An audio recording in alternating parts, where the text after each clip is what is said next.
पत्रकारांच्या वतीनं सन्माननीय जयंत पाटील साहेब.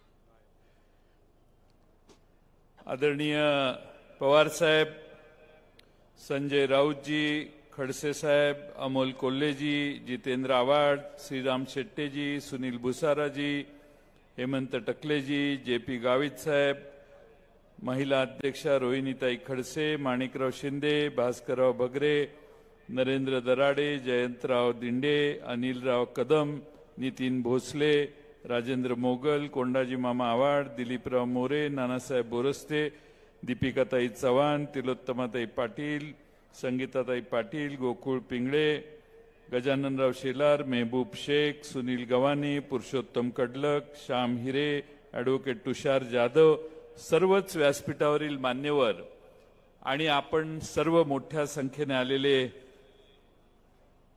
आपल्या दिंडोरी लोकसभा मतदारसंघातील विविध तालुक्यातून आलेले, मतदारसंघातून आलेले आपण मान्यवर, आज आपल्या सर्वांना बऱ्याच भाषणांची मांदियाळी या ठिकाणी आहे. संजय राऊत साहेब या ठिकाणी बोलणार आहेत, पवार साहेबांचं भाषण आहे आणि म्हणून मी जास्त आपल्या सगळ्यांचा वेळ घेणार नाही. आज आपल्या देशात आणि महाराष्ट्रात काय वातावरण आहे?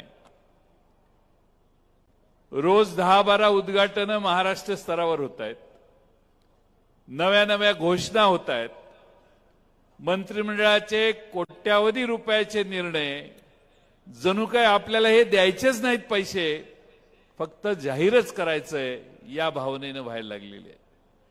याचा अर्थ माझ्यासारखा कार्यकर्ता एकच काढतो की सरकार जरा घाबरलेलं आहे, सरकारला धास्ती वाटते महाराष्ट्राची आणि महाराष्ट्रामध्ये निकाल वेगळा लागेल, त्यामुळं जमेल ते असेल ते तिजोरीतलं द्या, घोषणा करा, द्यायचं असेल तर नंतर बघू, या भावनेनं महाराष्ट्रात आज राज्य चाललेलं आहे.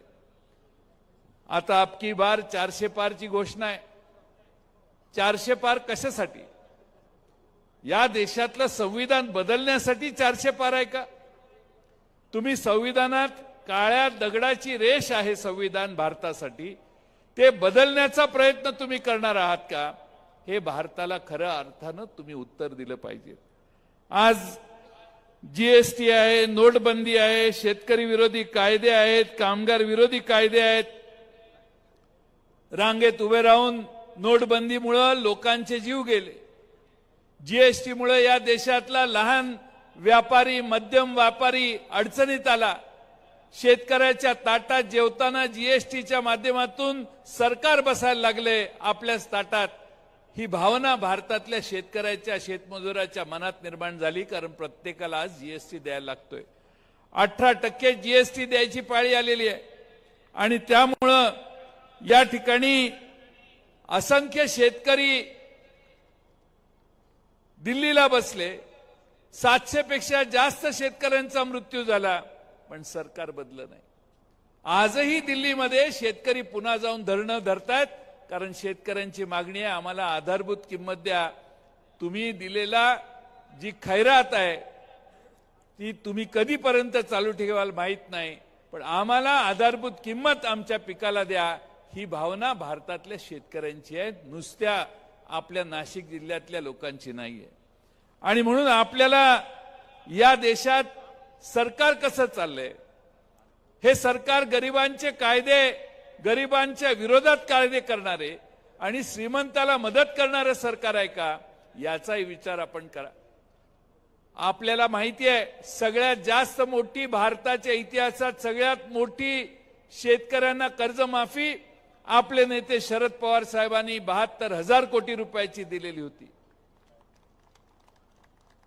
आता 10 वर्ष संपली, शेतकऱ्याला कर्जमाफी नाही.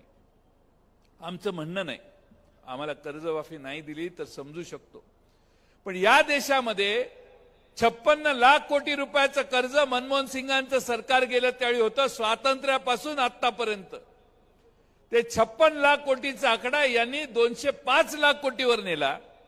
205 लाख कोटी भारतावर कर्ज आहे, म्हणजे तुमच्या प्रत्येकाच्या डोसक्यावर 1.5 लाख रुपयाचं कर्ज काढलेलं आहे. मग हे पैसे कुठे गेले? जरा शोधल्यावर लक्षात यायला लागले की या देशात जवळपास 20 लाख कोटी रुपये भारतातल्या उद्योगपतींना, मोठमोठ्या श्रीमंत वर्गातल्या लोकांचं रिएडजस्टमेंट करण्यासाठी, स्ट्रक्चरल रिएडजस्टमेंट करण्यासाठी आणि कर्जमाफी करण्यासाठी देण्यात आले. आम्ही सगळ्यांनी 1.5 लाख रुपये डोसक्यावर घेतले, पण या देशातल्या श्रीमंत उद्योगपतींना 20 लाख कोटी रुपयापर्यंत कर्ज माफ झालं. या कानाचं या कानालाही कळलं नाही. ही भारतातल्या सामान्य माणसांच्या मनातली चिंता आहे आणि यामुळे भारतातला माणूस अस्वस्थ झालेला आहे. आज JP गावित साहेबांचे अनेक सहकारी या ठिकाणी बरोबर बसलेले आहेत, त्यांचे नेते या ठिकाणी आलेले आहेत. अशोकराव ढवळे, आत्ताच कॉम्रेड अशोकराव ढवळे आलेले आहेत, राष्ट्रीय अध्यक्ष किसान सभा सेलचे. सगळे मोठ्या संख्येने आज इथं आलेले आहेत. का आलेले आहेत? कारण या देशातला श्रम करणारा जो माणूस आहे, कष्ट करणारा माणूस आहे, कामगार आहे, त्याच्या विरोधात केंद्र सरकारने कायदे केलेले. 300 पेक्षा कमी तुमच्या कारखान्यात कामगार असतील तर आता कुठलाही कायदा त्या कामगाराला संरक्षण देऊ शकत नाही. ही आजची परिस्थिती आहे. या देशात शेतकऱ्यांच्या विरोधी कायदे झाले, कामगारांच्या विरोधी कायदे झाले. या देशामध्ये सक्त अशी जीएसटी तुमच्या माझ्या डोक्यावर बसवण्यात आली. आज 1 लाख रुपये खर्च झाले शेतकऱ्याच्या खतासाठी, तर 18,000 रुपये परत शेतकऱ्यांचे खिशातनं काढून घेण्याची व्यवस्था जीएसटीच्या माध्यमातून झालेली आहे. आणि म्हणून माझी आपणा सगळ्यांना विनंती आहे की शेतकऱ्याच्या हेच सत्तेवर येण्याच्या आधी 14 साली काय होतं? सोयाबीनला 6,000 रुपये दर द्या, कापसाला 10,000 रुपये दर द्या, आणि आज दर काय सोयाबीनला? 4-4.5 रुपये. कापूस 6,000च्या वर जाईना झालाय. कांद्याची अवस्था काय तुम्हा सगळ्यांना अनुभवलेली आहे. आज मगाशी कोणीतरी सांगितलं 150-200 रुपयाने परत कांदा आज खाली पडला. निर्यात बंदी केली. त्याच्याच बरोबर या देशातनं बांगलादेशला केळी पाठवत होतो, संत्री पाठवत होतो. त्या बांगलादेशात देखील आमचा माल जायला अडचणी निर्माण झाल्या, कारण त्यांनी आयातीचा मोठा कर आमच्यावर लावला. आणि म्हणून मित्रांनो, आपल्या घामाला दाम मिळत नाही. आपण कष्ट करायचे, पण आपल्याकडे बघणारं सरकार नाही. आणि म्हणून या सरकारला बदलण्याची भूमिका तुम्ही आम्ही सगळ्यांनी घेणं आवश्यक आहे. आणि त्यासाठी आपण सगळे संघटितपणानं या ठिकाणी येणं आवश्यक आहे. आता निवडणुका जाहीर झाल्या. भारतीय जनता पक्षाच्या उमेदवारांच्या याद्या बाहेर पडल्या. तुमच्या मतदारसंघात, दिंडोरी लोकसभा मतदारसंघात केंद्रीय आरोग्य आणि कुटुंब कल्याण राज्यमंत्री आहेत, त्यांनाच या मतदारसंघात पुन्हा उमेदवारी देण्यात आलेली आहे.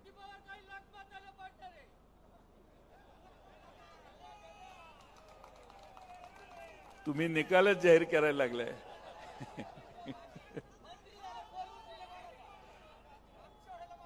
याच मतदारसंघामध्ये पेठ सुरगाण्यातल्या पेठ तालुक्यातील ग्रामीण रुग्णालयात आज काय झालं?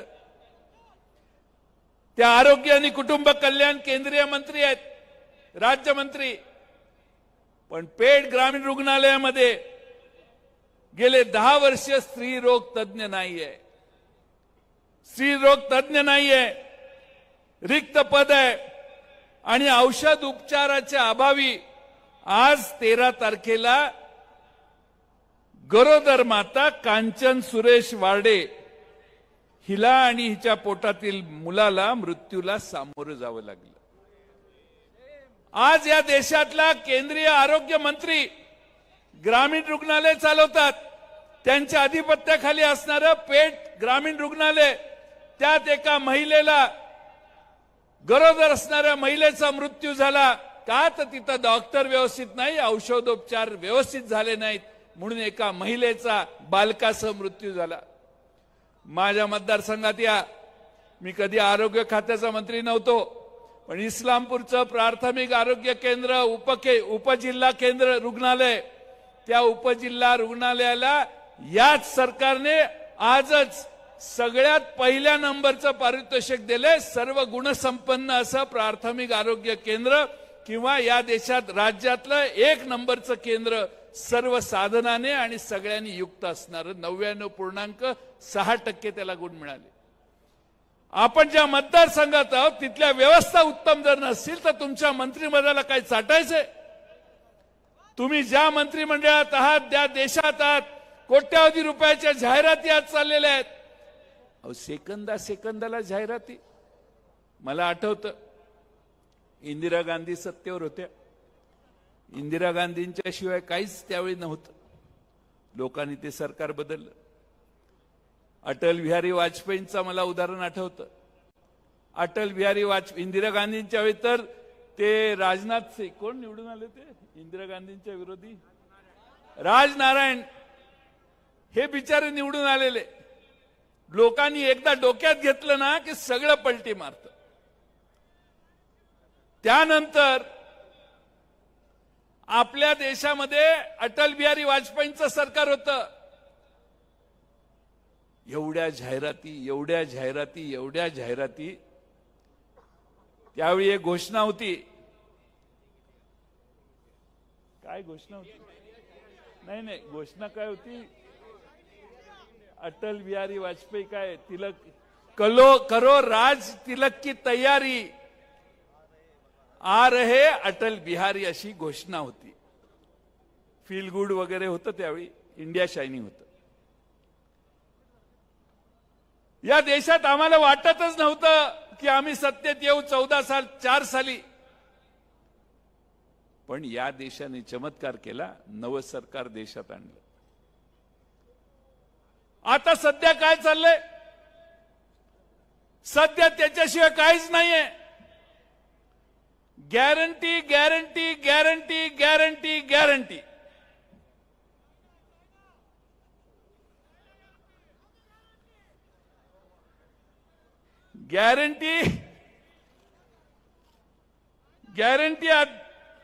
या ठिकाणी सगळ्याची घ्यायला लागले. आमची काही तक्रार नाही. पण या देशात महाराष्ट्रात 1000 कोटी रुपयाचं बजेट या वर्षी 31 मार्च पर्यंत होतं. मागच्या अर्थसंकल्पात 989 कोटी रुपये. काल परवा आणखीन 84 कोटी रुपये. आचारसंहिता कधी लागणार माहीत नसल्यामुळे आणखीन 84 कोटी रुपये जाहिरातीसाठी सरकारने प्रोव्हिजन केली. आणि म्हणून मी या ठिकाणी माझी आपणा सगळ्यांना विनंती आहे की सांगण्यासारखे अनेक मुद्दे आहेत, पण मोठे 2 भाषणं होणार आहेत. माझी आपणा सगळ्यांना विनंती आहे की बेरोजगारांचा तर विषयच नाही. घराघरात बेरोजगारी आहे. घराघरातला तरुण आज बेरोजगार आहे. आम्हाला 2 कोटीचं आश्वासन मिळालेलं, पण आमच्या पोरांच्या हाताला काम मिळत नाही. ही घराघरातली वस्तुस्थिती आहे. घराघरात कांद्याचा दर नाही म्हणून लोक नाराज झालेली आहेत. घराघरात आरोग्याच्या सुविधा नाहीत म्हणून लोक हताश झालेले आहेत. आणि जाहिरात काय? 5 लाख रुपये तुम्हाला, तुमची सगळी व्यवस्था 5 लाख रुपयात होणार आहे. अजून कोणाला 5 लाख रुपयाचा बेनिफिट नाही मिळालेला. आणि म्हणून मी महागाईच्या तर जवळच जात नाही. महागाई तुम्ही अनुभवताय, पण त्याचबरोबर आम्ही सगळ्यांनी थोडासा बारकाईने विचार केला पाहिजे की आमच्या समोर जे सरकार आहे ते सरकार कशा पद्धतीने वागतंय. माझी आपणाला कळकळीची विनंती आहे की मगासपासून आमच्या आधीच्या सगळ्या वक्त्यांनी सांगितलं, आमच्या पक्षातनं काही लोक आमचा पक्ष सोडून गेले. नाशिक जिल्हा पवार साहेबांच्यावर प्रेम करणारा जिल्हा आहे म्हणून मागच्या 19च्या निवडणुकीत तुम्ही आमचे 5 आमदार या जिल्ह्यात निवडून दिले. का? तर पवार साहेबांचा आमदार आहे, पवार साहेबांचा माणूस आहे. एवढा हक्का तुमच्यापर्यंत पोचला आणि पवार साहेबांच्यासाठी तुम्ही घड्याळावर शिक्के मारले. याने आमचा पक्ष फोडला, आमच्याकडून पक्ष हिसकावून घेतला. पवार साहेबांनी घड्याळ चिन्ह घराघरात पोचवलेलं ते घड्याळ चिन्हही यांनी घेऊन गेले. पण पवार साहेब यांनी आता तुमच्या समोर तुतारी आणलेली आहे. सगळ्यांना माझी विनंती आहे, तुतारी वाजवणारा माणूस हे आपल्या राष्ट्रवादी काँग्रेस फक्त शरदचंद्र पवार या पक्षाचं चिन्ह आहे. ए वाजू नका, नुसतं इकडे येऊन उभा राहा. नाही वाजू नका, इकडे वर ये. आणि त्यामुळे वेळ जाईल. त्यामुळे माझी आपणा सगळ्यांना विनंती आहे की अमोल कोल्हे साहेबांनी सांगितलेले मुद्दे तुम्ही सगळ्यांनी लक्षात घ्या. जितेंद्र आव्हाड काही भूमिका घेऊन तुम्हाला काही मुद्दे सांगतोय. अनिल कदम हे आपल्या सगळ्यांच्या समोर तुम्हा सगळ्यांचं प्रतिनिधित्व चांगलं करतायत. तुमचं जसं अनिल कदमांच्यावर लक्ष आहे तसं माझंही अनिल कदमांच्यावर लक्ष आहे.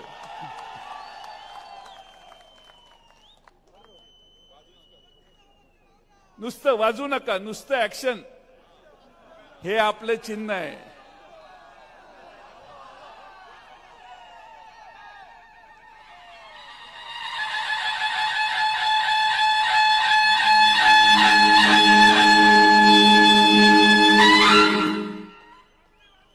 आणि म्हणून मी आपणा सगळ्यांना महाआघाडीची मीटिंग आहे.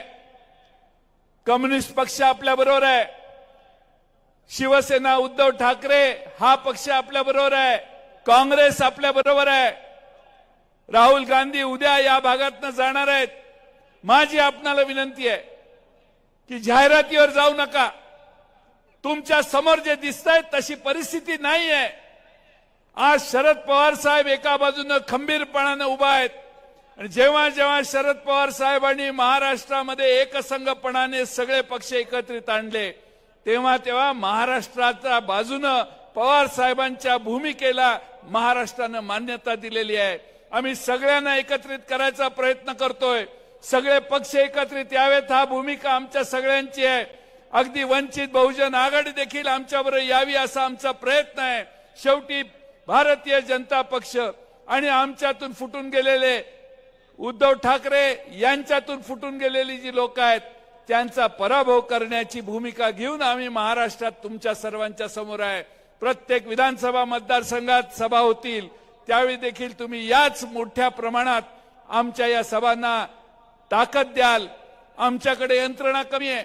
आमच्या मोबाईलवर मेसेज कमी येतील, टीव्हीवर आमच्या जाहिराती कमी येतील, आमचे होर्डिंग कमी दिसतील, पण ही तुतारी आज जी तुमच्या कानात वाजली ती घराघरात पोचवा. राष्ट्रवादी काँग्रेस शरदचंद्र पवार या पक्षाचा विजय करण्यासाठी प्रयत्न करा. महाविकास आघाडीचा जिथं जिथं उमेदवार उभा राहील तिथं तिथं तुमचा सगळ्यांचा आशीर्वाद द्या ही विनंती करतो आणि माझे 2 शब्द